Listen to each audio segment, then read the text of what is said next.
यदि आप कोई घर या ज़मीन खरीदने जा रहे हैं तो पहले आपको ये वीडियो देखना बहुत ज़रूरी है। स्वतंत्र प्रभात समाचार में आपका स्वागत है। आज हमारे बीच हैं मिथिलेश चौरसिया जी, जो कि प्लॉट कंपनी से फ्रॉड का शिकार हुए हैं। जैसा कि सर आपने गोमती नगर थाने में एफआईआर कराई कंपनी और लोगों के खिलाफ, क्या मामला है? मामला यह है कि हम लोगों ने प्लॉट लिया था। मैं ही नहीं, मेरे साथ 2-3 लोग थे जो मेरे पापा के दोस्त थे। मैंने जब प्लॉट लिया तो मेरे साथ वो भी लोग प्लॉट लिए। अब इन्होंने क्या किया कि अलग अलग 3 कंपनियों ने मिलके हमारे साथ फ्रॉड किया। जैसे कि पहले कंपनी उन्होंने खोला था, उसमें भी पैसा लिया। फिर सेकेंड कंपनी खोला, जिसमें पहले कंपनी में थे जो AP सिंह थे। उसके बाद उन्होंने ओम इंफ्राहाइट खोला, उसमें अनुज जी मतलब 2 पार्टनर रहे। फिर अनुज जी ने भूमि विस्तार खोला, फिर अजय जी ने शुभ ग्रीन खोला। सब में पैसा गया। कितना कितना पैसा किस तरह से आपने दिया है? अकाउंट के माध्यम से या पैसा अकाउंट के माध्यम से भी है, कैश में भी है। घर जाके अनुज जी, अजय जी घर जाके हमारे घर वालों से भी कैश पैसा लेके आए हैं।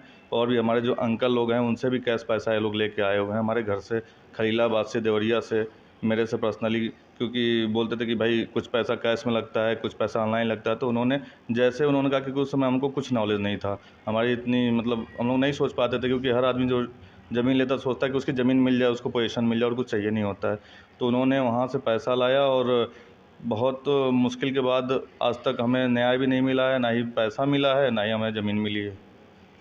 जैसा कि आपकी ज़मीन कहाँ खरीदी, प्लॉट मिला या पैसा? नहीं, अभी तक ना प्लॉट मिला है ना पैसा मिला। ये बाराबंकी ज़िला में बजहा चौराहे के पास हम लोगों ने प्लॉट देखा था। और इन्होंने उसमें पानी लगा हुआ था और इन्होंने अपना मैप लगभग बोला कि 200 बीघे की साइट है। मैप दिखाया बड़ा सा, और उसमें आगे का ही प्लॉट, हम लोग शायद पहले या दूसरे कस्टमर ही रहे होंगे।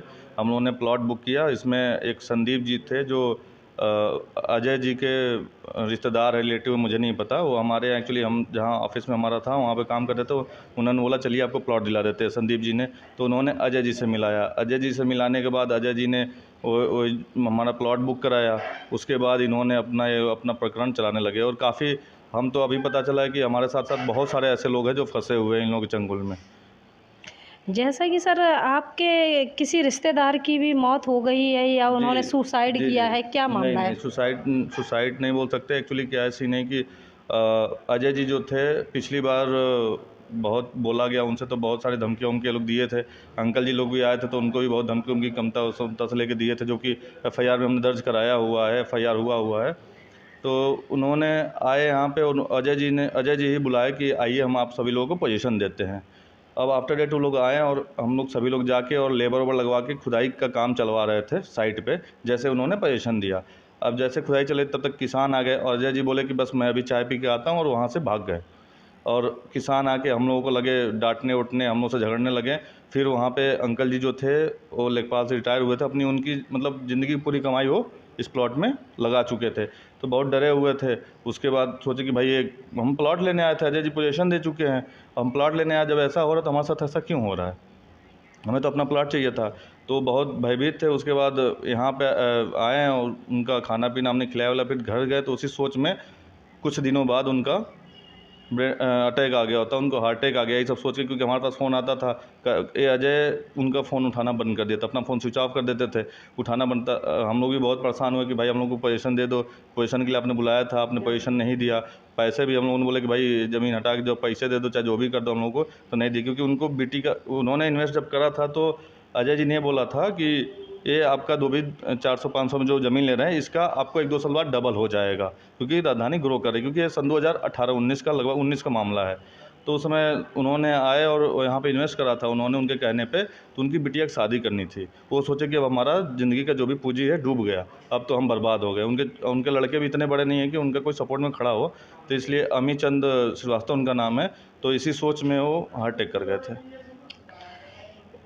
आपको न्याय मिला या नहीं? जैसे कि आपकी एफआईआर हुई है तो पुलिस द्वारा क्या कोई कार्रवाई की गई है या अभी तक कुछ मैम नहीं? कोई आश्वासन दिया है? एक तो 1 साल के बाद बहुत मैं लगा एप्लीकेशन देने के बाद, लगभग सन 2024 का मैंने एप्लीकेशन दिया था।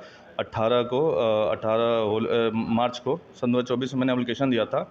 उस पर जांच पड़ताल होने के बाद से बहुत मतलब मैं पुलिस के पास गया, बहुत सारी चीज़ें हुई। सीओ 3 सीओ इसमें चेंज हो चुके हैं। उसके बाद आफ्टर डेट एफआईआर हुआ और एफआईआर हुए हमको लग रहा है कि 10-15 दिन से ऊपर हो गया और कोई कार्रवाई नज़र नहीं आ रही है। और कहीं ना कहीं से पता चल रहा है कि थोड़ी सी हमको धमकियां भी मिल रही हैं। अभी उनके एक जानने वाले थे तो हमसे बात करे कि आइए मुलाकात करिए, फिर आपसे बैठ के बात करते हैं, देखते हैं क्या है कैसे है। तो ऐसी चीज़ें मिली, जबकि इतने दिन हो गया है और अभी तक गिरफ्तारी नहीं हुई है। और मैं मतलब बहुत दुखी हूँ कि इतना सब होने के बाद भी गिरफ्तारी भी नहीं हो रही है। और योगी सरकार की जो व्यवस्था है कानून की, कही जाती है कि तुरंत माफियों पे शिकंजा कसा जाता है, तो वो सारी चीज़ें नहीं हो रही है। तो हमें बहुत दुख हो रहा है। मैं बहुत डिप्रेशन में हूँ इस समय। आने वाले समय में किस तरह की मांग करना चाहते हैं और क्या चाहते हैं आप इस प्रकरण में? मैं इस प्रकरण में यही चाहता हूँ कि हमें न्याय मिले। और अब जो एक्सपायर हो गए उन्हें तो ज़िंदा नहीं किया जा सकता, लेकिन उनकी जो चीज़ें हैं जैसे ज़मीन का उनका जो भी है उनका पैसा रिटर्न हो या ज़मीन बिके, उनकी बिटिया का शादी होना है, हमारी बहनी लगेंगी तो उनकी शादी होती है। और मैं चाहता हूँ कि ये लोग जेल जाएँ, क्योंकि मैं 3-4 सालों में इतना डिप्रेशन झेला हूँ कि मैं कह नहीं सकता हूँ। मैं अपना मतलब करियर मैं कुछ काम ही नहीं कर पा रहा हूँ। मैं एकदम क्या बोलूँ कि मतलब बहुत ज़्यादा परेशान हो गया। और मेरी मम्मी सबका तबीयत ख़राब हो जाता था, मेरे पापा का भी तबीयत, इसी चक्कर में टेंशन में आके मैं चाहता हूँ कि ये लोग सभी लोग पहले जेल जाएं और जेल जाने के बाद हमको सारी चीज़ें जो भी न्याय मिले, क्योंकि ये लोग अपराध किए हैं, ये लोग माफिया टाइप के हैं। क्योंकि इन लोगों पर कुछ शिकंजा भी नहीं कसा जा रहा है अभी तक। क्योंकि ऐसा अगर कुछ नहीं होगा तो फिर मैं आत्मदाह कर लूँगा भैया जाके योगी सरकार के पास, क्योंकि हमें अब कोई चारा नहीं दिख रहा है। कैमरा वुमेन पूर्णिमा सोनकर के साथ संवाददाता रोशनी सोनकर।